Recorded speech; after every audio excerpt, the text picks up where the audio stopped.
కలుగును గాక. అందరూ తలవంచి ప్రార్థన చేద్దాం. ఆయన మనతో మాట్లాడే ఇక్కడ నిలబడేది ఎవరైనా సరే వారు కేవలం నరులు. ఆయన మనతో మాట్లాడేలాగా ప్రార్థన చేద్దాం. మహాపరిశుద్ధుడా మా వందనానికి వందనాలు తండ్రి. ఈ ఉదయకాల సమయంలో నీ వాక్కుతో దర్శించండి, నీ వాక్కుతో మాతో మాట్లాడండి, నీ వాక్కు మమ్మల్ని ధైర్యపరచాలి, ఆదరించండి. అయ్యా మేమేమి నేర్చుకోవాలి మాతో మాట్లాడండి. ఆయన ఈ ఉదయకాల సమయంలో ఎవ్వరు కూడా తండ్రి నీకు వందనాలు తెలుస్తున్నాం తండ్రి. ఆలకించే హృదయాలతో కాదు కానీ వాక్యాన్ని గ్రహించి ప్రభావిస్తే మీరు మాతో ఉండి మా ఇంటి నిలిచి ప్రభా వాక్యాన్ని ఎలా స్వీకరించాలో తండ్రి, లేక మీరు చెప్తున్న మాటలను ప్రభావం ఎలా ఆలోచించాలో నేర్పించమని యేసుక్రీస్తు నామములో అడిగి వేడుకొనిచున్నాం తండ్రి. ఆమేన్.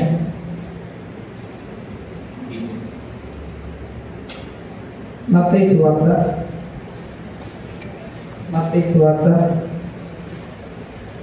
11వ అధ్యాయం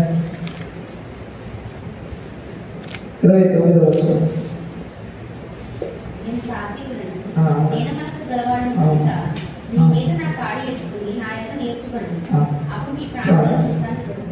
నేను సాత్వికుడును దీన మనస్సు గలవాడును గనుక మీ మీద నా కాడి ఎత్తుకుని నా యొద్ద నేర్చుకున్నాడు. ఆ విషయంలో తీసుకున్న అంశం ఏంటంటే నా యొద్ద నేర్చుకున్నాడు. హల్లెలూయా. మనం ఎవరినైనా నేర్చుకోవాలంటే ముందుగా ఎవరి యొద్దైనా ఒక పనిని కానీ ఎవరితోనైనా ఈ పని కానీ లేకపోతే మనకు రాని ఏదైనా నేర్చుకోవాలంటే ముందు వారితో సహవాసం చేయాలి. ముందు ఆయన యొద్ద కూర్చుంటే ఆయన యొద్ద ఏదైనా నేర్చుకోవచ్చు. ఈ 40 రోజులు కూడా విస్తారంగా ఉదయం కానీ రాత్రి కానీ ఈ తెల్లవారుజామున ప్రార్థన రాత్రి శిలుధ్యాన కోరికల్లో కానీ మనం ఆయన దగ్గర కూర్చుంటున్నాం, ఆయన యొద్ద నిలుస్తున్నాం, ఆయన సముఖంలో ఉంటున్నాం. ఆయన సముఖంలో ఉన్న మనం ఏమి నేర్చుకోవాలి? ఈరోజు దేవుని వాక్యం ఏం చెప్తుందంటే నేర్చుకొనుట. మన విశ్వాస జీవితంలో ప్రతిరోజు ఆయన దగ్గరికి వెళ్తున్నాం, ఆయనతో సహవాసాన్ని పెంచుకుంటున్నాం, ఆయన సముఖంలో నిలుస్తున్నాం. మనం ఇప్పుడు నేర్చుకోలేని ఉన్నాయి. దేవుడు మనకు చెప్తాడు, ఈరోజు మనం వాటిని నేర్చుకున్నాం. హల్లెలూయా. మొదటి మాట చూసుకుందాం. అపోస్తలుల కార్యములు 8వ అధ్యాయం 3వ వచనం.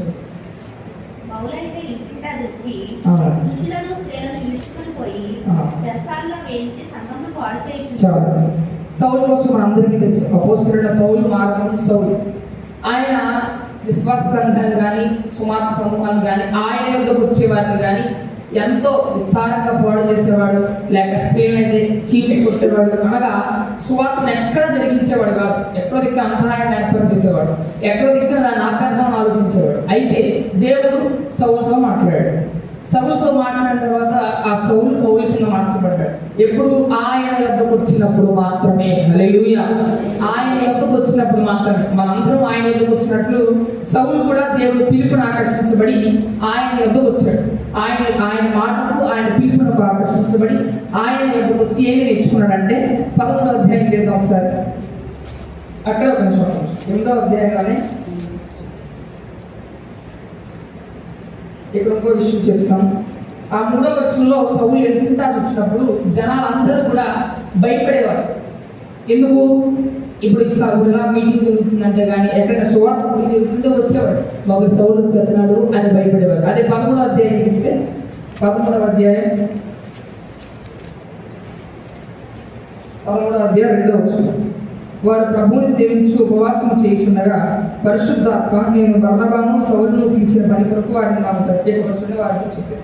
అతడు వారి ఉపవాసం నుండి ప్రార్థన చేసి వారి మీద చేర్పించి ఇలాగా వారిని వాక్యం చెప్పుడు పిలిచారు. అంటే ఎవరైతే ఏమనుకున్నారో, కొంతమంది ఏమనుకున్నారు సౌలు రాకూడదు అనుకున్నారు ఒకప్పుడు. అంటే దేవుని యొద్దకు రానప్పుడు ఆయన స్వభావం అలా ఉంది. మారేక అనేకులు పౌలు మాటలు వినాలనుకుంటున్నారు. స్వభావం మారింది, తత్వం మారింది. ఈరోజు మనం ఆయన కూర్చున్నప్పుడు మన స్వభావం మారాలి. హల్లెలూయా. ఆయన యొద్ద ఏం నేర్చుకోవాలంటే యేసు ప్రభువులో ఉన్న స్వభావాన్ని నేర్చుకోవాలి. ఆయన సాత్వికుడు, ఆయన వాక్యం తెలుస్తుంది, ఆయన శబ్దం కానీ ఆయన కేకలు కానీ వీధులు కనబడేవి కాదు. మన మార్పు కూడా అలా ఉండాలి. ఆయన ఎందుకు ఏం నేర్చుకోవాలి? స్వభావాన్ని నేర్చుకోవాలి. ఎలా మలగాలి ఈ జీవితంలో, ఎవరితో ఎలా మాట్లాడాలి, ఇది కూడా దేవుడి వాళ్ళు. ఎలా పడితే అలా మాట్లాడడం కాదు, దేవుని అనుగ్రహించాలి. దేవుని అడుగుతాం, ప్రభా ఈ 40 రోజులు నేను నీ యొక్క కూర్చుంటున్నాను, నీ యొక్క నేను నిలబడుతున్నాను, నీ సముఖంలో ప్రార్థన చేస్తున్నాను, నీ యొక్క కూర్చున్న నాకు స్వభావాన్ని నేర్పించు. 40 రోజుల ముందు ఒకలా ఉంది, 40 రోజుల తర్వాత లేకపోతే దేవుని యొక్క రాకముందు ఒకలాగే, దేవుని దగ్గర వచ్చే ఒకలా కాదు. ముందు క్రూరుడు, ముందు హింసకుడు సౌలు, తర్వాత అనేకులను ఆకర్షించే ఒక 10 సాధనంగా అనిపించింది. దేవుడు వాక్యం చదివిస్తున్న మొదటి మాట ఏమిటంటే ఆయన యొక్క కూర్చున్నప్పుడు ఆయన యొక్క ఏం నేర్చుకోవాలి? ఆయన స్వభావాన్ని నేర్చుకోవాలి. యేసు ప్రభు దగ్గర మనం నేర్చుకోవాల్సినవి ఎన్నో ఉన్నాయి. ఒక 2 మాటలు ఉదయం ధ్యానం చేస్తున్నామంటే మొదటి మాట ఏమని చెప్పారు? స్వభావాన్ని నేర్చుకోవాలి. సౌలుని నేర్చుకుని పౌలుగా మార్చబడ్డాడు. ఎవరెవరైతే ఇక్కడ రాకూడదు బాబు అనుకున్నారో అదే జనాలు పౌలుని పిలిపించుకుని వాక్యం చెప్పించుకుంటారు. అంతగా స్వభావం మారింది. మనలో కూడా స్వభావం మారాలి. యేసుని నమ్ముకున్నామంటే సరిపోదు, ఆయన ఎందుకు వస్తున్నామంటే సరిపోదు. ఈ 40 రోజులు వచ్చిన తర్వాత, వాక్యాన్ని వింటున్న తర్వాత, ఆయన సముఖంలో నిలబడిన తర్వాత ఖచ్చితంగా మన స్వభావం మారాలి, మన మాట తీరు మారాలి, మన ఆలోచన మారాలి, మన కోపాలు ఆగ్రహాలు అన్నీ తీరిపోవాలి. ఈ 40 రోజుల్లో కొంతమంది భక్తులు 40 రోజులైన తర్వాత వారి జీవితాన్ని, వారి స్వభావాన్ని మార్చుకున్నారు. ఎందుకు? ఆయనతో సహవాసం చేశారు, ఆయనతో కూర్చున్నారు. మనం కూడా 40 రోజులు ఆయనతోనే కూర్చున్నాం. ఎవరి దగ్గర కూర్చోట్లేదు, ఆయన దగ్గర కూర్చున్నాం.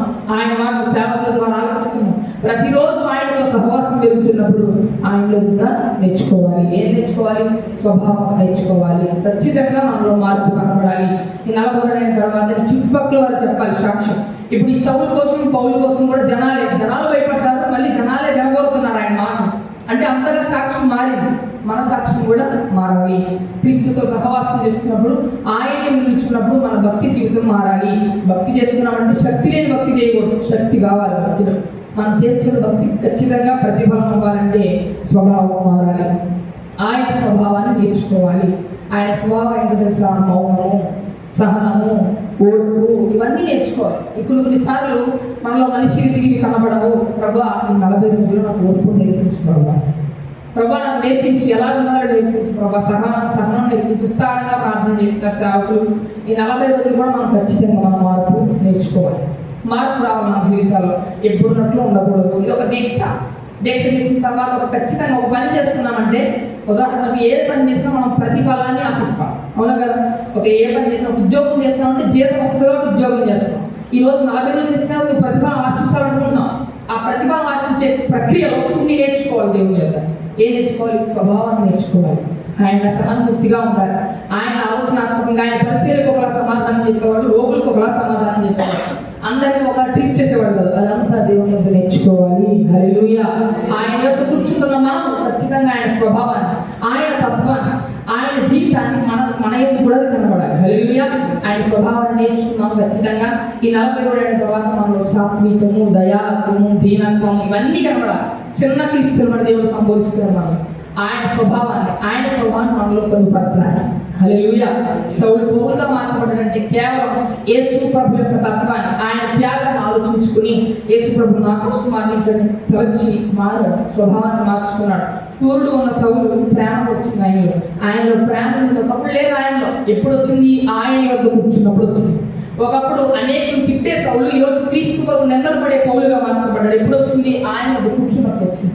మనం దేవుడి దగ్గర కూర్చుంటున్నాం కానీ మనలో సహనాలు, కోపాలు తగ్గట్లేదు, సహనం రావట్లేదు. దేవుని వాక్యం తెలుస్తుంది. ఆయన కూర్చున్న మనలో చిన్న మార్పు కనబడాలి. హల్లెలూయా. ప్రతి సంవత్సరం ఆయనతో సహవాసం ఇంకా పెంచుతున్నాం, ఇంకా ప్రార్థన జీవితాన్ని పెంచుతున్నాం కానీ కొన్ని నేర్చుకోవట్లేదు, కొన్ని సరిదిద్దుకోవట్లేదు. ఏం నేర్చుకోవాలి? ఆయనలో స్వభావాన్ని నేర్చుకోవాలి. ఎలా మాట్లాడాలి, ఎలా తలంచాలి, ఎలా ఆలోచించాలి, క్రైస్తవుడుగా నీ జీవితాన్ని ఎలా కొనసాగించాలి, జీవితాన్ని సమాజంలో అనేకులు ఉన్నారు. నేను ఎలా పడగొట్టాలి, నీ విశ్వాసాన్ని ఎలా నిలబెట్టాలి, వారితో ఎలా మాట్లాడాలి, అది కూడా జ్ఞానమే. దేవుడు కూడా యేసు ప్రభు లోకంలో ఉన్నప్పుడు పరిసయ్యులతో ఒకలా మాట్లాడేవాడు, మళ్ళీ చెప్తున్నాను, రోగులతో ఒకలా మాట్లాడేవాడు, అందరితో ఒకలా మాట్లాడు, అనేకులను ఆకర్షించేవాడు, అద్భుతంగా సమాధానం కూడా ఇచ్చేవాడు. దేవుడు అడుగుతున్న ప్రభా, ఈ 40 రోజుల యొక్క నా స్వభావాన్ని మార్చండి. కొన్ని ఉన్నాయి ప్రభా, నీకు నచ్చని, నాకు తెలుస్తుంది ఏ తప్పు ఉందో నాకు తెలుసు ప్రభా, ఇంకా నాకు నోరు తగ్గట్లేదు ప్రభా, ఇంకా నాకు స్వార్థాలు తగ్గట్లేదు ప్రభా, ఇంకా లేకపోతే నాకు నీకు ఇష్టం లేని క్రియలు తీసే ప్రభా, ఈ 40 రోజులు అయిన తర్వాత నీ స్వభావంలోకి మార్చబడాలి ప్రభా అడుగుదాం. రెండో మాట ధ్యానం చేద్దాం. మొదటి మాట ఆయనలోకి మారాలి, ఆయన స్వభావంలోకి మారాలి. ఖచ్చితంగా యేసుని అంగీకరించిన మనం ఈ 40 రోజులు ఆయన కూర్చున్నాం. మనం ఎవరితో సహవాసం, లోక చూపు కూడా ఏముంది, ఒకరితో సహవాసం చెప్తే వాళ్ళు అయిపోయారు. అంటే మనం దేవుడితో సహవాసం చేసిన తర్వాత దేవుని స్వభావం మనలోకి రావాలి. హల్లెలూయా. రెండో విషయం ధ్యానం చేద్దాం. మొదటి కొరింథీ రాసిన పత్రిక 1 కొరింథీ 3వ అధ్యాయం 10వ వచనం. దేవుడు నాకు అనుగ్రహించిన కృప చొప్పున నేను నేర్పలేని శిల్పకారుని వలె పునాది వేసి మరి అప్పుడు దాని మీద కట్టుచున్నాడు. స్వభావం మారాలి. ఆయన స్వభావాన్ని నేర్చుకోవాలి. ఆయన స్వభావం ఏంటో తెలుసా? మౌనము, సహనము, ఓర్పు, ఇవన్నీ నేర్చుకోవాలి. ఇప్పుడు కొన్నిసార్లు మనలో మనిషికి తిరిగి కనబడవు. ప్రభా ఈ 40 రోజులు నాకు ఓర్పు నేర్పించు ప్రభా నాకు నేర్పించి ఎలా ఉన్నారో నేర్పించు ప్రభా, సహనం నేర్పించి విస్తారంగా ప్రార్థన చేస్తారు సేవకులు. ఈ 40 రోజులు కూడా మనం ఖచ్చితంగా మన మార్పు నేర్చుకోవాలి. మార్పు రావాలి మన జీవితాల్లో, ఎప్పుడున్నట్లు ఉండకూడదు. ఇది ఒక దీక్ష చేసిన తర్వాత ఖచ్చితంగా ఒక పని చేసుకున్నామంటే, ఉదాహరణకు ఏ పని చేసినా మనం ప్రతిఫలాన్ని ఆశిస్తాం, అవునా కదా?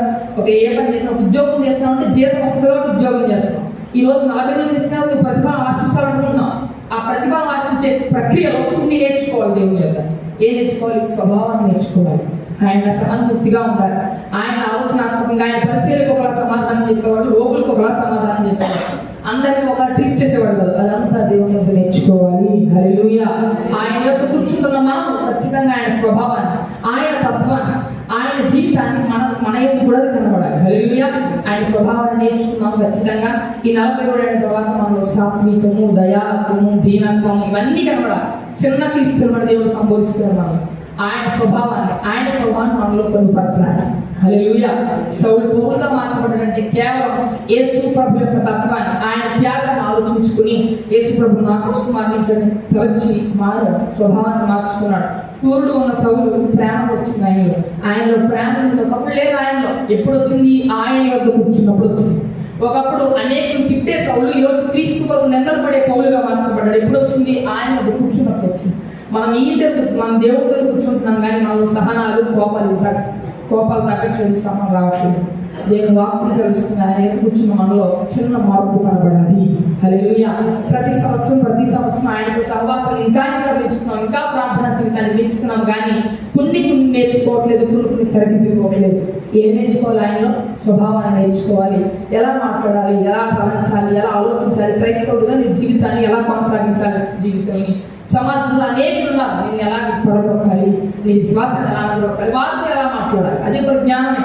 దేవుడు కూడా యేసు ప్రభు లోకంలో ఉన్నప్పుడు పరిసయ్యులతో ఒకలా మాట్లాడేవాడు, మళ్ళీ చెప్తున్నాను, రోగులతో ఒకలా మాట్లాడేవాడు, అందరితో ఒకలా మాట్లాడు, అనేకులను ఆకర్షించేవాడు, అద్భుతంగా సమాధానం కూడా ఇచ్చేవాడు. దేవుడు అడుగుతున్న ప్రభా ఈ 40 రోజుల యొక్క నా స్వభావాన్ని మార్చండి. కొన్ని ఉన్నాయి ప్రభా, నీకు నచ్చలేదు, నాకు తెలుస్తుంది ఏ తప్పు ఉందో నాకు తెలుసు ప్రభా, ఇంకా నాకు నోరు తగ్గట్లేదు ప్రభా, ఇంకా నాకు స్వార్థాలు తగ్గట్లేదు ప్రభా, ఇంకా లేకపోతే నాకు నీకు ఇష్టం లేని క్రియ ఏమైనా తీసే ప్రభా, ఈ 40 రోజులు అయిన తర్వాత నీ స్వభావంలోకి మార్చబడాలి ప్రభా అడుగుదాం. రెండో మాట ధ్యానం చేద్దాం. మొదటి మాట ఆయనలోకి మారాలి, ఆయన స్వభావంలోనికి మారాలి. ఖచ్చితంగా యేసుని అంగీకరించిన మనం ఈ 40 రోజులు ఆయన ఎదురు కూర్చున్నాం. మనం ఎవరితో సహవాసం, లోక చూస్తూ కూడా ఏముంది, ఒకరితో సహవాసం చేస్తే వాళ్ళు అయిపోయారు. అంటే మనం దేవుడితో సహవాసం చేసిన తర్వాత దేవుని స్వభావం మనలోకి రావాలి. హల్లెలూయా. రెండో విషయం ధ్యానం చేద్దాం. మొదటి కొరింథీ రాసిన పత్రిక 3వ అధ్యాయం 10వ వచనం. దేవుడు నాకు అనుగ్రహించిన కృప చొప్పున నేను నేర్పరైన శిల్పకారుల వలె పునాది వేస్తుంది, మరి అప్పుడు దాని మీద కట్టుచున్నాడు. ప్రతివాడు దాని మీద ఎలాగ కట్టుచున్నాడో జాగ్రత్తగా చూచుకునవలెను. ఇది కొంచెం ధ్యానం. దేవుడు అనగా దేవుడు ఏం చెప్తున్నాడంటే నాకు అనుగ్రహించిన, నాకంటే ఎవరు? అపోస్తలులకు అనుగ్రహించిన, ఇచ్చిన కృప చొప్పున. ఈ కృప చొప్పున ఈ విషయంలో కృప అనగా చాలా నానార్థాలు ఉన్నాయి. దాతృత్వం అనొచ్చు, అవకాశం అనొచ్చు, ఎన్నో ఉన్నాయి. ఇక్కడ చూసినట్లయితే దేవుడు నాకు అనుగ్రహించిన, నాకు ఇచ్చిన అవకాశాన్ని బట్టి నేను నేర్పరి అయినా అంటే నేర్చుకున్నవాడనైనా శిల్పకారుని వలె పునాది వేస్తుంది. మరి ఒకడు దాని మీద కట్టుచున్నాడు. ప్రతివాడు దాని మీద ఎలా కట్టుచున్నాడో జాగ్రత్తగా చూసుకున్నాడు. వేయబడిన తప్ప మరి పునాది ఎవడు వేయనడు, ఈ పునాది యేసుక్రీస్తే. హల్లెలూయా. ఇక్కడ ఈ విషయంలో మనం ధ్యానించాల్సింది ఏంటంటే, దేవుడు అపోస్తలుడైన పౌలు సంగతి ఏం చెప్తున్నాడంటే, నేను దేవుడి దగ్గర సువార్తను ఎలా ప్రకటించాలో నేర్చుకున్నాను. దీన్ని ధ్యానిద్దాం. దేవుడు నాకు అనుగ్రహించిన, అంటే పౌలుగా నాకు అనుగ్రహించింది, నాకు ఇచ్చిన కృప చొప్పున నేను నేర్పరి అయి, నేను నేర్చుకున్నవాడనై. ఏమి నేర్చుకున్నాడు చూడండి, చక్కని శిల్పకారుని వలె పునాది వేస్తుంది. ఏం వేశాడు? పునాది వేశాడు. ఆ పునాది యేసుక్రీస్తు. చక్కని శిల్పకారుని వలె. ఒకప్పుడు ఆయన సువార్తమని కాదు, ఒకప్పుడు అనేకులు హింసించే పని, కానీ మధ్యలో దేవుడి పిలుపు ఆకర్షించబడి దమస్కులో దేవుడి యొక్కకు వచ్చాడు కాబట్టి, దేవుడి దృష్టి పడింది కాబట్టి, తర్వాత పౌలు ఎలా మారిపోయాడు? సువార్తను ప్రకటించేవాడిగా మారిపోయాడు. ఆయన ఎత్తుకు వస్తున్న మనము ఈ తెలుసుకున్న ఈ వాక్యాన్ని కావచ్చు, సువార్తను అనేకులకు ప్రకటించాలి. అక్కడ చూడండి, మళ్ళా వచ్చింది, శిల్పకారుని వలె, మామూలు కాదు సువార్త ప్రకటించడం. చక్కగా ప్రకటిస్తున్నాడు, విప్పి ప్రకటిస్తున్నాడు. అంటే జనులు సైతం కూడా ఆ వాక్యాన్ని అంగీకరిస్తున్నారు.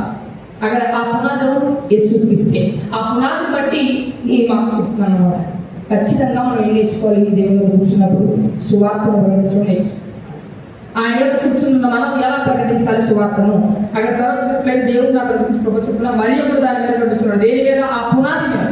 యేసుక్రీస్తు అనే పునాది నేను మొదలెట్టాను. ఒక సంఘాన్ని కావచ్చు, కొరింథీ రాసిన పత్రిక ఉంది, ఒక సంఘాన్ని కట్టాను నేను. దాని మీద ఇంకొకరు పెట్టాను. కొలస్సీ రాసిన పత్రిక ఉంది, అపోస్తలుడైన పౌలు దాన్ని సృష్టించాడు, లేకపోతే దాన్ని మొదలు పెట్టారు. కానీ ఎఫ్రా యాజకుడుగా నిలబడ్డాడు. కాబట్టి దేవుడు వాక్యం సెలవిస్తుంది ఏంటంటే ఆ పునాది యేసుక్రీస్తు. యేసుక్రీస్తు ఆ పునాది యేసుక్రీస్తు ఈ లోకంలో వేయగలిగాడంటే దేవుని యొక్క కూర్చున్నప్పుడు నేర్చుకున్నాడు. ఏం నేర్చుకున్నాడు? సువార్త ప్రకటించడం నేర్చుకున్నాడు. ఈరోజు మనకి మన కుటుంబస్తులు కానీ, మన తల్లిదండ్రులు కానీ, మన పెద్దలు కానీ ఏమైనా క్రైస్తవులు చిరాకుగా మాట్లాడితే వారికి సమాధానం చెప్పలేకపోతున్నాం. ప్రభువుని అడుగుతాం, ప్రభా సువార్తను ప్రకటించడం అలాగా? అది జ్ఞానం ఈ ప్రభు అందరికి ఇస్తాడు. దేవుడు అడిగితే అందరికి ఇచ్చే దేవుడు అయినాడు. అక్కడ విషయంలో అపోస్తలుడైన పౌలు ఏమి నీకన్నా నాకన్నా ఆయన ఇంకా దారుణమైన దాతృత్వం గలవాడు. వ్యక్తిత్వం బాగులేదు. అపోస్తలుడైన సౌలుగా ఉన్నప్పుడు ఎంతో హింసకారుడు, హానికరుడు, నచ్చేది కాదు, అనేక హింసించేవాడు. కానీ మారిన తర్వాత క్రీస్తు సాధనమైపోయాడు. ఆయన కోసం ఎన్నో శ్రమలు పడ్డాడు, తరచుగా జాగ్రత్తలు పొందాడు, ఉపవాసాలు ఉన్నాడు. ఇవంతా ఇప్పుడు ఆయన ఎదురుకు వచ్చినప్పుడు హల్లెలూయా. ఆయన ఎదురుకు వచ్చిన మనం ఆయన తెలుసుకున్న మనం అనేకులకు తెలియపరచాలి. సువార్తను ప్రకటించడం నేర్చుకోవాలి. ప్రభువా నాకు సువార్తను ప్రకటించడం నేర్పించు. ఈ 40 కూడా నీ యొక్క కూర్చుంటున్నాను కదా, నేను ఈ 40 కూడా నీ యొక్క ప్రార్థన చేసుకున్నాను, నీ సేవకుడు మాట్లాడుతున్నాను. ఆ మాటలు నేను బయట వారికి ఎలా చెప్పాలి? సువార్తను ప్రకటించడం నేర్పించు. అపోస్తలుడైన పౌలు నీకులా మాట్లాడాలి. అన్యజనులు ఉన్నప్పుడు అనేక హింసించారు, కానీ మారిన తర్వాత అపోస్తలుడుగా పిలువబడ్డాడు.